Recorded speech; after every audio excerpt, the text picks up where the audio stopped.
teams in the Eastern Conference going into the 2023-24 season. At number 10, I got the Brooklyn Nets. They got a lot of good players. They're going to win some games. Number 9, I got the Detroit Pistons making a huge jump forward.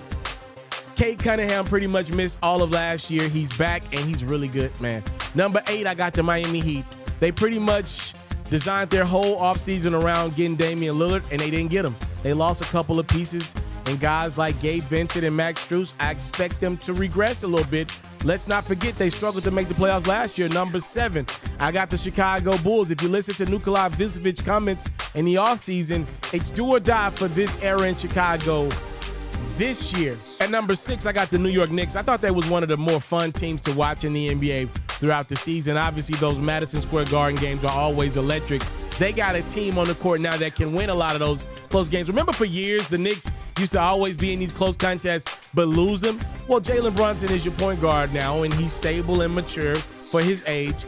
Some of those games that the Knicks used to lose, they're going to win down the stretch because they got a legit floor general running the show now in New York. Number 5, I got the Atlanta Hawks bouncing back. I thought trading John Collins made the Atlanta Hawks a much more defined team. For years now, I go to a lot of Hawks games. I just thought they didn't have a great definition. They had athletes at center. They also had your prototypical bigs like a Clint Capella and Yeka Nkongu. Well, now we know Nkongu is the center of the future going forward. He'll probably be the starter. Trae Young is still, to me, an underrated point guard. He's really good in the clutch. Atlanta's going to win a lot of games this year, I believe, compared to last year. At number 4, I got the Philadelphia 76ers taking a tad bit of a step back. And I love Joel Embiid, but this James Harden scenario, I don't think it's going away.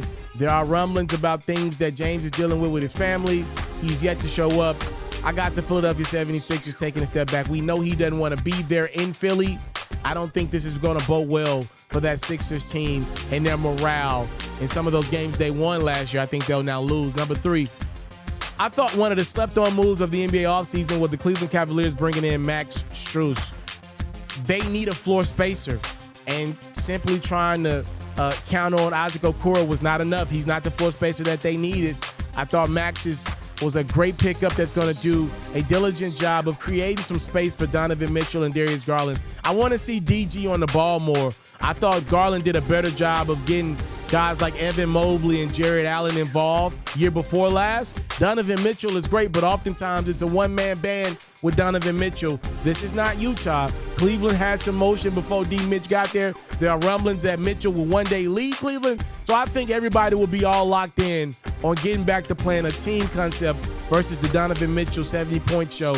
Number 2, I got the Boston Celtics in the Eastern Conference winning a lot of regular season games because they always win a lot of regular season games. When you talk about Jason Tatum and Jaylen Brown, ladies and gentlemen, when they walk into your building on any given night of the regular season, these are two dogs. They don't play no games. These are dogs walking in your building. And I know they got a lot of playoff experience, but they're still young guys. And they're dogs walking in your building. Add in another dog in Drew Holiday. I thought the Celtics took the biggest risks this offseason, bringing in Kristaps Porzingis and Drew Holiday. It's one of those ones where if it pays off, you look smart. If it doesn't, you look dumb for moving off of guys like Marcus Smart, Grant Williams, Robert Williams, things that were working in Boston. They put aside the working to go for the legendary greatness. We shall see. And at number 1, from a regular season perspective, I'm expecting the Milwaukee Bucks to just bulldoze their way through teams.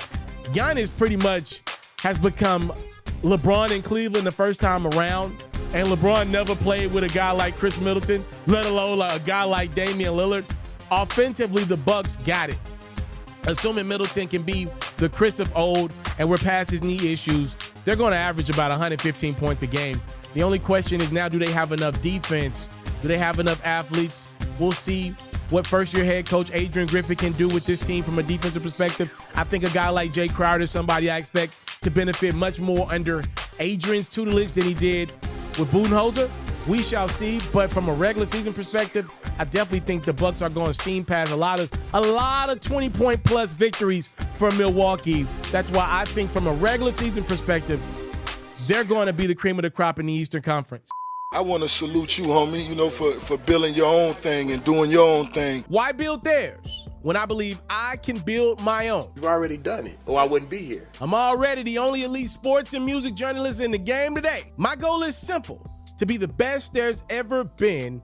So, please don't go. Make sure you subscribe and follow the journey. It truly means everything to me. I tell stories, I talk music, I cover sports, I am culture, I am Ferro.